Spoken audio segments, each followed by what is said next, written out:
You're sitting on the couch in the evening. The house is quiet. Maybe you're scrolling on your phone. Maybe watching something half interesting on TV. Across the room, your dog suddenly stands up. They disappear for a moment down the hallway. Then you hear it. The faint sound of something dragging across the floor. Your dog comes back into the room carrying a toy. Maybe a worn tennis ball. Maybe that squeaky duck they've had for years. They walk straight toward you.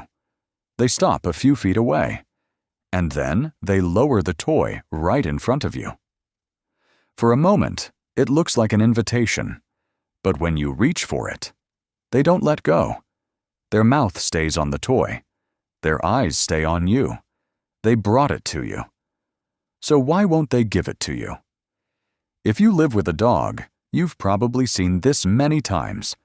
It happens in the living room, sometimes in the kitchen, sometimes when you've just sat down after a long day.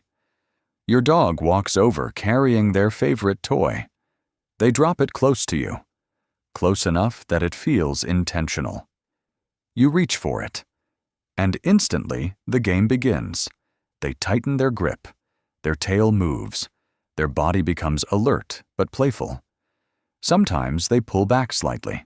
Sometimes they step closer, almost daring you to try again. The strange part is that the dog started the interaction. They brought the toy to you, but they seem just as determined not to let it go. For many dog owners, this moment feels familiar. But the question behind it is surprisingly mysterious. Why would a dog invite you into a game and then refuse to release the toy?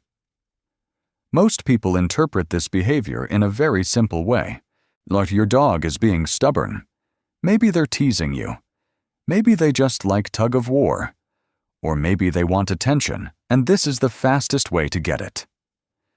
So the moment turns into a small negotiation. You pull. They pull harder. You laugh. They wag their tail. It feels like a playful standoff.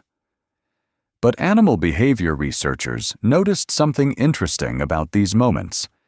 Dogs often begin this interaction when they are already calm and comfortable, not restless, not demanding food, not asking to go outside. Instead, they approach their owner with a toy and hold eye contact, almost like they are starting a social exchange, which suggests something different may be happening. What if your dog isn't refusing to give up the toy? What if the toy is simply their way of opening a conversation? Because researchers who studied dog cognition often describe play as one of the most important forms of social communication. At the University of Veterinary Medicine in Vienna, scientists observing dog-human interactions noticed something consistent during cooperative play. Dogs were not simply chasing objects. They were constantly watching the human. Eye contact, body posture, small pauses. The dog seemed to be checking whether the human was still participating. This pattern is very similar to how young children initiate play with a parent. In developmental psychology, this is called a social invitation. A child might hold out a toy, not because they want the adult to take it permanently, but because they want to start a shared activity. Dogs appear to do something similar. When a dog brings you a toy but keeps their mouth on it, yes, the object itself may not be the goal. The toy becomes a bridge between two nervous systems. It creates a moment where both of you focus on the same thing. The dog brings the object. You reach for it. The interaction begins. From the dog's perspective, the most important part may not be the toy at all. It may be the fact that you're now playing together. Behind that playful tug-of-war moment, something powerful may be happening inside the brain. When dogs engage in cooperative play with a trusted human, their nervous system activates a network associated with social bonding and emotional reward. One of the key chemicals involved is oxytocin. Oxytocin is sometimes called the bonding hormone, but scientists often describe it more precisely as a social safety signal. When oxytocin rises, the brain interprets the environment as safe and cooperative. Play becomes easier. Trust becomes stronger. During shared activities like tugging on a toy, chasing, or playful resistance, both the dog's brain and the human brain can experience this chemical shift. Heart rate becomes more synchronized. Stress signals decrease. The interaction feels rewarding for both sides. You can think of it like a feedback loop. Your dog initiates play. You respond. Your response strengthens the dog's feeling of connection, and that connection reinforces the behavior. This may be why dogs sometimes keep the toy in their mouth instead of releasing it immediately. The tension in the game keeps the interaction alive. It stretches the moment of shared attention. In a very real sense, your dog may be extending the social conversation between the two of you. To understand why dogs use objects this way, we have to look far back into their evolutionary history. Long before dogs lived in houses, their ancestors survived in small social groups. Wolves and early canids relied heavily on coordinated play, especially when they were young. Puppies wrestled. They chased sticks. They tugged at objects together. But these moments weren't just entertainment. They were training for cooperation. Play taught young animals how to read body language, regulate their bite strength, and maintain social bonds inside the group.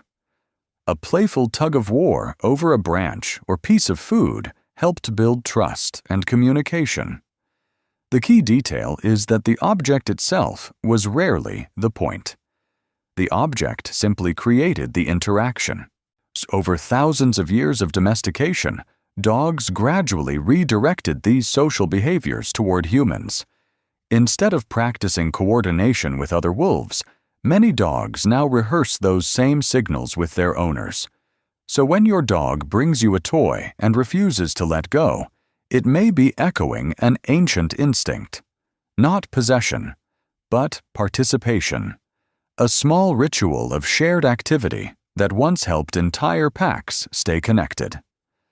Something interesting happens on the human side of this interaction too. When you engage in playful movement with your dog, reaching for the toy, laughing, gently pulling back, your brain begins to shift as well. Studies on human-animal interaction show that cooperative play with pets can lower cortisol, the hormone associated with stress. At the same time, the brain increases chemicals linked to reward and social bonding. Your attention narrows to the moment. You stop thinking about work, or emails, or the dozens of small things waiting tomorrow. For a few seconds, your nervous system locks into the same rhythm as your dog's. Two different species. One shared activity. This may be why these moments feel surprisingly grounding. Your dog is not just inviting you into a game. In a quiet way, they are inviting you back into the present moment. Because this behavior is tied to social play and emotional engagement, changes in it can sometimes reveal subtle shifts in your dog's internal state. Dogs that regularly bring toys to their owners are often showing a healthy desire for interaction. Their brain expects shared activity. Their social system is active. But if a dog that once loved bringing toys suddenly stops initiating these small games, it can sometimes signal something worth noticing. Sometimes the reason is simple. The dog is aging. Energy levels change. Play styles evolve. Other times it may reflect stress, boredom, or a lack of stimulating interaction during the day.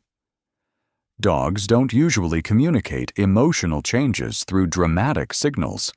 Instead, they communicate through small differences in the behaviors they once repeated often. A missing toy invitation can sometimes be one of those quiet signals.